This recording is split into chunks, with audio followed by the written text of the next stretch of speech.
두 소녀가 외출 중 실종되었습니다. 그리고 며칠 뒤 이 단순 실종 사건은 잔혹한 이중 살인 사건으로 변모하게 됩니다. 수사 과정은 그야말로 반전의 반전을 거듭했는데요. 진범이 밝혀진 이후에도 두 피해자의 가족들은 이 사건을 두고 서로 전혀 다른 시각을 갖게 됩니다. 미제의 미스터리 수첩 지금 시작합니다. 그레스밸리는 캘리포니아주 세크라멘토에서 약 100km 떨어진 소도시로 골드러시 시대의 흔적이 고스란히 남아있는 오래된 광산 마을이지만 오늘날에는 치안이 좋고 평화로운 살기 좋은 곳이 되었습니다. 1994년 여름 16살이었던 돈 도널드슨과 크리시 캠벨은 고등학교 3학년 진학을 앞두고 있었습니다. 크리시는 3년 전 양부모인 더그 캠벨과 캐시 캠벨 그리고 두 언니인 셰넌과 웬디와 함께 산 호세에서 이곳으로 이사를 온 상태였습니다. 처음 이사를 왔을 때만 해도 아는 사람이 아무도 없었던 크리시에게 돈은 가장 먼저 사귄 동급생이었습니다. 두 사람은 성격이 너무나도 잘 맞았고 순식간에 어딜 가든 늘 함께하는 단짝 친구가 되었죠. 주말이면 서로의 집에서 자고 가거나 근처로 함께 놀러 다니곤 했습니다. 그의 여름방학이 다가오자 돈과 크리시는 잔뜩 기대에 부풀고 있었습니다. 당분간 학교 걱정은 내려놓고 마음껏 놀 수 있을 테니까요. 7월 23일 크리시는 돈의 집에서 자고 가기로 했고 두 사람은 다음 여행 계획을 세우고 있었습니다. 마침 돈의 부모님은 그날 밤 파티에 참석할 예정이었기에 외출하기 전 두 소녀가 먹을 충분한 음식을 준비해 두었습니다. 당일 밤 돈의 부모님은 아주 늦은 시간에 귀가했습니다. 그때 돈과 크리시는 침실에 없었습니다. 돈의 어머니인 린다 아르센은 소녀들이 다른 친구의 집에 놀러 갔고 조금 늦게 들어오는 것이라 대수롭지 않게 여겼죠. 하지만 다음 날 오전이 되도록 돈과 크리시는 돌아오지 않았습니다. 린다는 돈이 크리시의 집에 갔을지도 모른다고 추측했지만 크리시의 집에 찾아갔을 때 소녀들은 그곳에도 없었습니다. 크리시의 어머니 캐시 역시 딸이 친구 집에 있을 것이라 굳게 믿고 있었죠. 두 어머니는 그제야 무언가 심상치 않음을 느꼈습니다. 아무리 여름방학이라고 해도 이 소녀들은 평소 어딜 가든 항상 부모님께 미리 행선지를 알렸기 때문입니다. 하지만 이번에는 아무런 연락이 없었습니다. 양측 가족들은 즉시 마을 곳곳을 돌며 돈과 크리스를 찾아 나섰지만 아무런 흔적도 발견하지 못했습니다. 결국 그날 늦은 오후 돈의 어머니는 경찰에 실종 신고를 접수했습니다. 돈과 크리시가 아직 미성년자였기 때문에 실종된 지 24시간이 채 지나지 않았음에도 경찰은 즉각적인 수사에 착수했습니다. 담당 수사관 론 스미스는 더 많은 정보를 수집하기 위해 돈과 크리시의 동급생, 친구, 그리고 가족들을 상대로 탐문 수사를 벌였습니다. 이 과정에서 론 수사관은 두 사람의 친한 친구들 이름과 소녀들이 자주 가던 장소들을 파악할 수 있었습니다. 크리시의 어머니 캐시는 론 수사관에게 크리시가 산호세에서 이곳으로 이사 온 지 얼마 되지 않아 예전 친구들을 많이 그리워했다며 두 소녀가 혹시 산호세로 간 것은 아닐지 조심스레 추측했습니다. 당시만 해도 모두가 이 평화로운 마을에서 범죄가 일어났으리라고는 전혀 상상하지 못했습니다. 두 소녀가 현재 그저 실종 상태며 그들에게 무슨 일이 일어났는지 아직 확신할 수 없었기 때문입니다. 그저 크리시의 친구들을 만나러 산호세에 놀러 갔을 가능성이 높다고 생각했죠. 산호세까지 가려면 이동수단이 필수적인데 두 소녀는 모두 운전면허가 없었습니다. 그렇다면 낯선 사람이나 지인의 차를 얻어 타는 히치하이킹을 했을 확률이 가장 높았죠. 실제로 치안이 좋은 그레스밸리에서는 주민들이 히치하이킹을 자주 이용하기도 했습니다. 이에 경찰은 즉시 두 소녀의 사진이 담긴 전단지를 제작해 거리에서 사람들에게 탐문을 시작하는 한편 소녀들의 지인 중 차를 소유한 사람이 있는지 조사에 착수했습니다. 두 소녀의 실종 소식은 순식간에 마을 주민들 사이에서 뜨거운 화제가 되었습니다. 처음에는 그저 아이들이 잠시 안 보이는 것이라 여겼던 대다수의 사람들도 시간이 길어질수록 소녀들이 살아있을 가능성이 낮아지고 있음을 직감했습니다. 사람들은 그들에게 정말로 무슨 일이 생겼을지도 모른다고 생각하기 시작했고 일말의 희망은 점차 거대한 공포로 변해갔습니다. 이러한 공포감은 소녀들이 누군가에게 납치되었거나 살해당했을지도 모른다는 흉흉한 소문의 확산을 부추겼습니다. 게다가 마을 외곽에는 불량 청소년들이 모여 술을 마시고 담배를 피우며 오컬트를 연구하는 폐 건물이 하나 있었습니다. 이곳 벽에는 온갖 기괴한 낙서들이 가득했죠. 누군가는 소녀들이 이곳에서 이상한 사람들에게 납치된 것이 아니냐고 의심하기도 했습니다. 그 후 한동안 주민들은 극도의 불안에 떨었고 아이들은 외출이 금지되었으며 경찰 역시 전례 없는 거센 압박을 받게 되었습니다. 하지만 차량을 소유한 지인을 찾는 과정도 예상보다 훨씬 어려웠습니다. 돈과 크리스의 친구들은 대부분 면허가 없었고 간혹 면허가 있는 동급생들은 명확한 알리바이가 있었습니다. 반면 나이가 조금 더 많은 지인들은 기본적으로 모두 차를 가지고 있었기에 도무지 조사할 엄두를 낼 수 없었죠. 그러던 8월 2일 두 소녀가 실종된 지 정확히 열흘째 되던 날이었습니다. 네바다 카운티 경찰서로 한 통의 전화가 걸려왔습니다. 외진 불법 쓰레기 투기장에서 두 구의 시신이 발견되었다는 신고였습니다. 시신들은 무언가로 덮어 숨기려는 어떠한 시도조차 없이 그저 아무렇게나 버려져 있었습니다. 가혹한 환경에 방치된 두 구의 시신은 이미 백호라가 진행되기 시작한 상태였습니다. 시신의 머리 부분에 남아있는 창상으로 보아 이 사건은 의심할 여지 없는 타살이었습니다. 경찰은 현장을 감식한 뒤 쓰레기장의 위치가 현지 주민이 아니면 절대 알 수 없을 만큼 극도로 외진 곳이라는 점을 들어 범인이 지역 주민일 것이라고 1차 추정했습니다. 또한 경찰은 피해자의 소지품을 통해 이들이 2명의 여성이라는 사실을 파악했죠. 하지만 살인 현장이라고 하기에는 그곳에 결정적으로 부족한 것이 하나 있었습니다. 바로 혈흔이었습니다.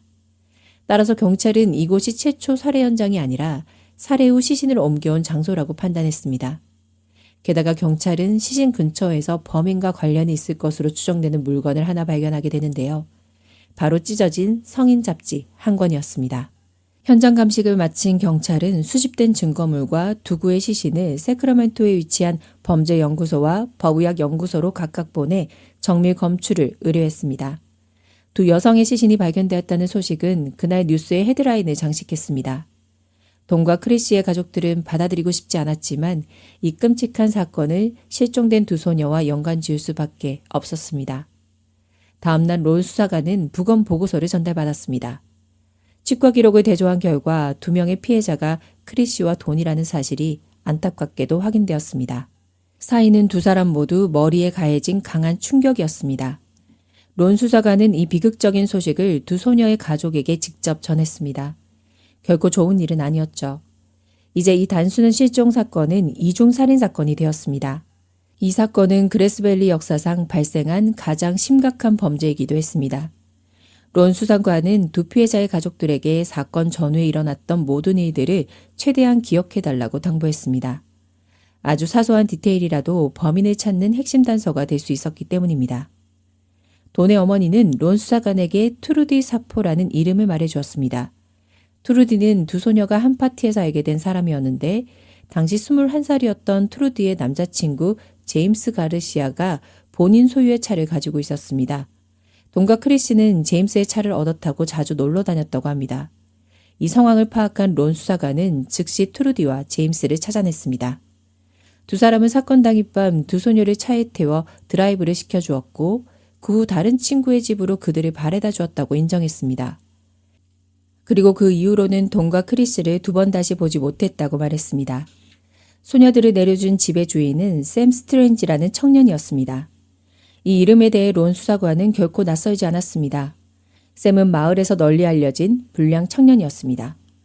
그는 정기적으로 파티를 열었고 빈둥거리는 젊은이들과 어울려 다닌 흔적이 있었습니다.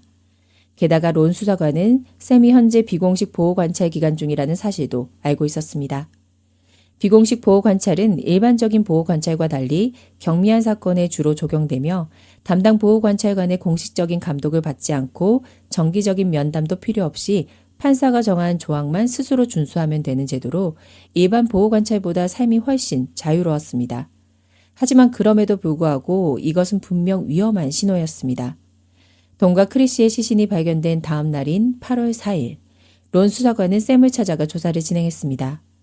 론 수사관이 7월 23일에 돈과 크리시를 만난 적이 있냐고 묻자 샘은 그날 두 소녀가 확실히 자신의 집에 오기는 했었다고 대답했습니다.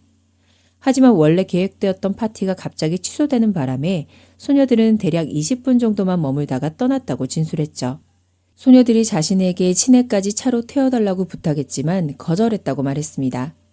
샘은 그들이 아마도 히치하이킹을 해서 집으로 돌아갔거나 다른 곳으로 놀러 갔을 것이라고 추측했습니다. 그것이 자신이 두 소녀를 본 마지막 모습이라고 말했습니다. 조사를 받는 동안 샘은 몹시 예의 바르게 행동했고 조사에 아주 협조적이었으며 지문에 대답하는 태도 또한 매우 진실해 보였습니다. 그러나 샘은 소녀들이 떠난 후 혼자 집에서 TV를 보았다고 말해 알리바이를 대지는 못했습니다. 샘은 또한 자신이 돈뿐만 아니라 돈의 여동생인 엠버와도 아는 사이이며 도너데슨의 집에 자주 손님으로 찾아갈 정도로 친했기 때문에 돈과 그녀의 친한 친구를 절대로 해치지 않을 것이라고 강조했습니다. 엠버 역시 샘의 말이 사실이라며 그가 거짓말을 하지 않았다고 믿었습니다. 하지만 샘의 이전 범죄 기록을 고려할 때 그의 혐의를 완벽히 배제할 수는 없었습니다.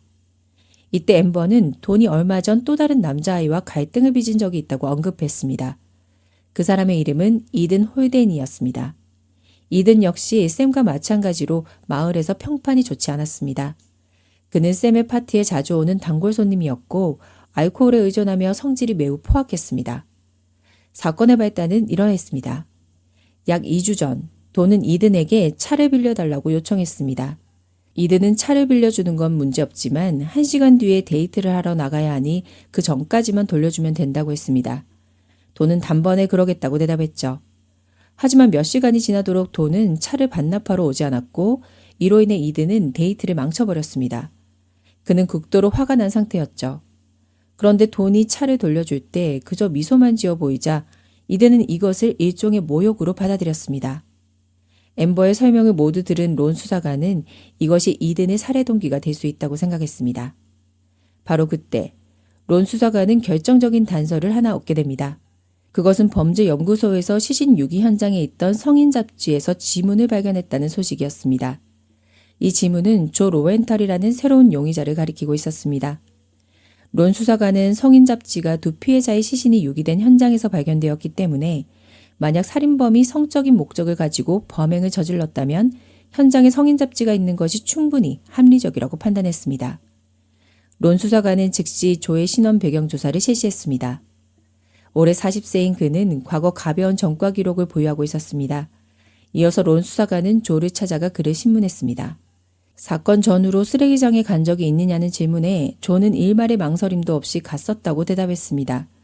그는 7월 22일 금요일에 내연녀와 함께 차를 타고 그곳에 갔었다고 아주 똑똑히 기억하고 있었습니다. 두 사람은 그저 단둘이 사랑을 나눌 조용한 장소가 필요해서 그곳에 갔을 뿐이며 그 성인 잡지는 내연녀가 그를 즐겁게 해주기 위해 선물로 준 것이라고 설명했습니다. 조의 내연녀 역시 그의 주장을 사실로 확인해 주었습니다. 두 사람은 조사를 받는 내내 매우 여유로운 태도였으며 당시 어떠한 이상한 점도 전혀 눈치채지 못했다고 말했습니다. 론 수사관은 두 소녀가 실종된 것은 그들이 쓰레기장을 방문한 다음 날이었기 때문에 그들이 거짓말을 한 것이 아니라고 판단했습니다. 론 수사관은 당초 잡지에 묻은 지분이 사건의 중대한 돌파구가 될 것이라 생각했지만 결국 조는 어떠한 혐의점도 없는 것으로 보였고 경찰의 헛수고로 끝이 났습니다. 론 수사관은 다시 이든에게 초점을 맞췄습니다. 하지만 이든은 론 수사관에게 당시에 무척 화가 났던 것은 사실이나 겨우 그런 작은 일로 사람을 2명이나 죽이지는 않는다고 반박했습니다. 또한 자신과 돈의 관계는 샘에 비하면 아무것도 아니며 굳이 용의자를 찾아야 한다면 자신이 아니라 샘일 것이라고 주장했습니다. 이든은 소녀들이 실종된 날 밤 샘이 자신에게 파티를 열 것이라며 전화를 걸어왔지만 자신은 돈의 얼굴을 보고 싶지 않아서 가지 않았다는 사실도 언급했습니다. 론 수사관은 이든과 대화를 나누는 내내 그가 매우 불안해하고 심지어 말을 얼버무린다는 느낌을 받았는데 마치 샘에게 책임을 떠넘기려는 것처럼 보였습니다. 론 수사관이 계속해서 7월 23일 밤에 어디 있었느냐고 묻자 이든은 데런 린자라는 친구와 함께 당구를 쳤다고 대답했습니다. 데런이 이든의 알리바이를 입증해주면서 이든의 혐의는 완전히 배제되었습니다. 수사 작업이 다시 난관에 부딪혔을 때 경찰에 제보 전화 한 통이 걸려옵니다. 전화를 건 사람의 이름은 세스 비티였습니다. 그는 신문에서 돈과 크리스의 사진을 보았는데 7월 24일 그날 자신이 이 두 소녀를 본 것 같다고 경찰에 알렸습니다. 세스의 말에 따르면 당시 소녀들은 파란색 화물차에 타고 있었습니다. 그날은 소녀들이 실종된 다음 날이었죠. 만약 그의 증언이 사실이라면 샘의 혐의는 완벽하게 벗겨지는 셈이었습니다. 세스는 무척 열정적으로 경찰을 도와 그 파란색 화물차를 함께 찾겠다고 나섰습니다. 운 좋게도 수색을 시작한 지 5일째 되던 날, 세스는 목표로 하던 차를 찾았다고 확신하며 차량 번호판을 적어왔습니다. 론 수사관은 무척 기뻐하며 한시라도 빨리 차량 등록 기록을 통해 화물차 주인을 찾아냈고 차량 내부를 아주 꼼꼼하게 수색했습니다. 하지만 아무런 소득도 얻지 못했습니다. 세스는 비록 열정적이긴 했지만 시력이 썩 좋지 않았고 자신이 잘못 보았을 가능성이 높았습니다. 차량의 생김새는 물론 심지어 두 소녀의 얼굴까지도 잘못 보았을 수도 있었죠. 이러한 결과는 론 수사관을 크게 실망시켰지만 역설적으로 이로 인해 샘의 혐의는 여전히 배제될 수 없는 상태로 남게 되었습니다. 론 수사관은 다시 샘을 불러들여 신문하기로 결정했습니다. 이번에 그는 샘에게 거짓말 탐지기 조사를 받도록 했습니다. 놀랍게도 테스트 결과는 샘이 거짓말을 하지 않았다고 나왔습니다. 비록 거짓말 탐지기 결과가 완전한 효력을 발휘하는 것은 아니지만 거짓말을 하는 사람이 이 테스트를 무사히 통과하는 것은 결코 쉬운 일이 아니었습니다. 이제 경찰은 수사의 새로운 방향도 찾지 못했고 기존 용의자들이 이 범죄와 관련이 있다는 사실도 증명하지 못했습니다. 결국 사건이 발생한 지 한 달이 넘게 지난 시점에서 론 수사관은 다시 쓰레기장으로 향했습니다. 이번에는 혹시라도 놓쳤을지 모를 단서를 찾아내기 위해 감식 범위를 훨씬 넓혔습니다. 이번 행운이 또다시 헛수고로 끝날지 알 수 없었죠. 끝내 론 수사관은 시신이 발견된 지점에서 200m 떨어진 곳에서 검은색 플라스틱 비닐봉지를 발견했습니다.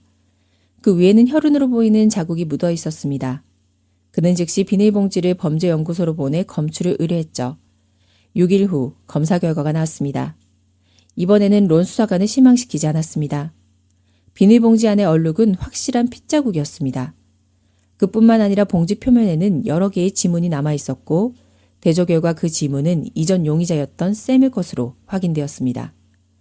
9월 20일 경찰은 수색 영장을 신청해 샘의 집 안팎을 샅샅이 뒤졌습니다.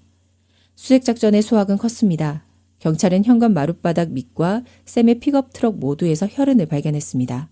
경찰은 이전처럼 무언가를 빠뜨리는 실수를 방지하기 위해 잠수부까지 동원하여 샘의 집 옆 작은 연못을 수색했습니다. 그리고 그곳에서 피가 묻은 도끼 한 자루를 찾아냈습니다. 이것이 두 소녀를 죽인 흉기일 가능성이 무척 높았습니다. 성분 분석 결과 샘의 집에서 발견된 혈흔은 피해자인 돈과 크리스의 것으로 최종 확인되었습니다.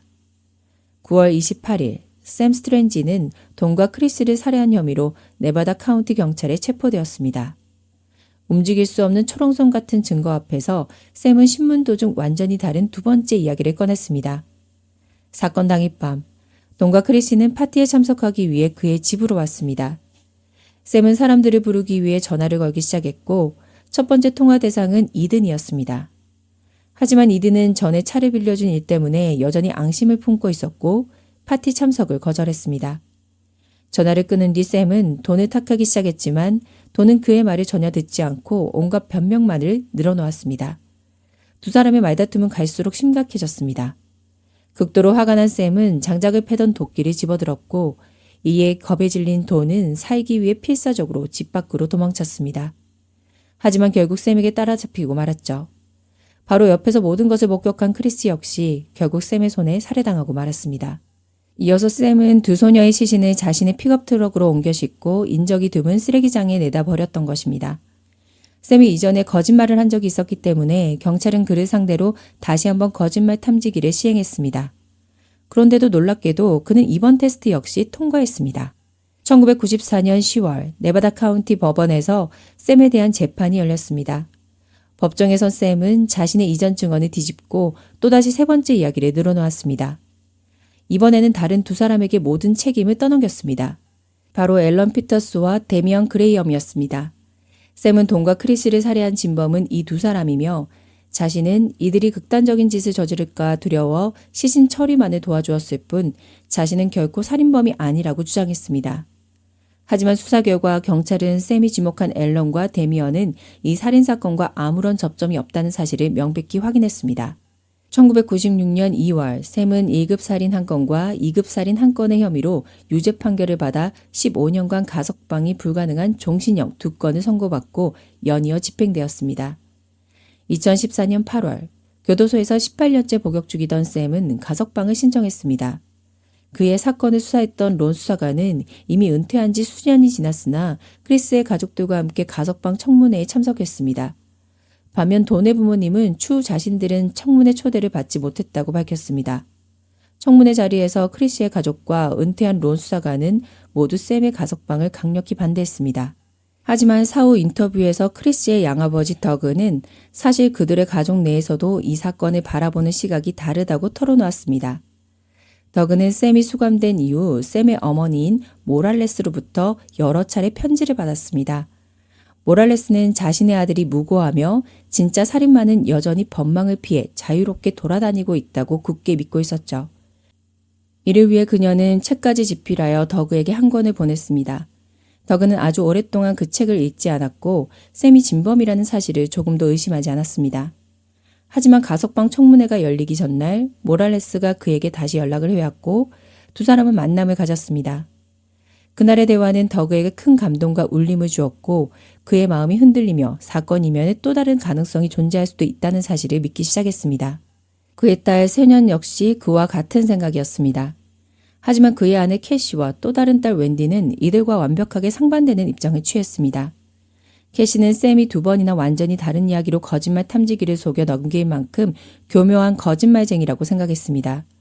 그리고 그의 어머니인 모랄레스 역시 명백히 그러한 재주를 가졌기에 더그를 충분히 설득할 수 있었던 것이라고 여겼죠. 게다가 캐시는 샘의 주장대로 다른 사람들이 두 소녀를 살해한 것이 사실이라 하더라도 샘은 시신 처리를 돕는 것이 아니라 어떻게든 살인을 막으려 최선을 다했어야 한다고 생각했습니다. 결국 가족들은 모두 의견을 하나로 모아 샘이 가석방을 받는 것에 반대하기로 결정했습니다. 2018년 2월 샘은 다시 한번 가석방을 신청했지만 당시 캘리포니아 주지사였던 게빈 뉴섬은 이를 기각했습니다. 2년 뒤인 2020년 샘은 세 번째 가석방을 신청했습니다. 이번에는 돈의 가족들도 가석방 청문회에 참석해 샘의 가석방을 결사 반대했습니다. 반면 크리스의 가족들은 샘이 그저 살해 현장의 목격자이자 시신을 처리한 사람일 뿐이라고 생각하게 되었습니다. 크리스의 언니 웬디는 청문회에서 이렇게 진술했습니다. 저는 원래 그가 석방되는 것에 동의하고 싶지 않았어요. 하지만 지금은 아버지의 말씀이 맞았을지도 모른다는 걸 깨달았습니다. 결국 2020년 1월 샘 스트레인지는 캘리포니아 차우칠라밸리 주립교도소에서 가석방되었습니다. 수십 년의 세월이 흘러 누군가는 다시 자유의 몸이 되었지만 여전히 엇갈린 진실 앞에서 온전히 가족을 떠나보내지 못한 채 살아가야 하는 유가족들의 고통은 끝이 없어 보입니다. 다가올 여름방학을 그저 해맑게 기대했을 16살 두 소녀. 돈과 크리시가 이제는 부디 아픔 없는 곳에서 편안하게 쉬기를 바랍니다. 오늘 이야기는 여기까지입니다. 구독과 댓글, 좋아요는 늘 큰 힘이 됩니다. 다음 시간에 뵐게요.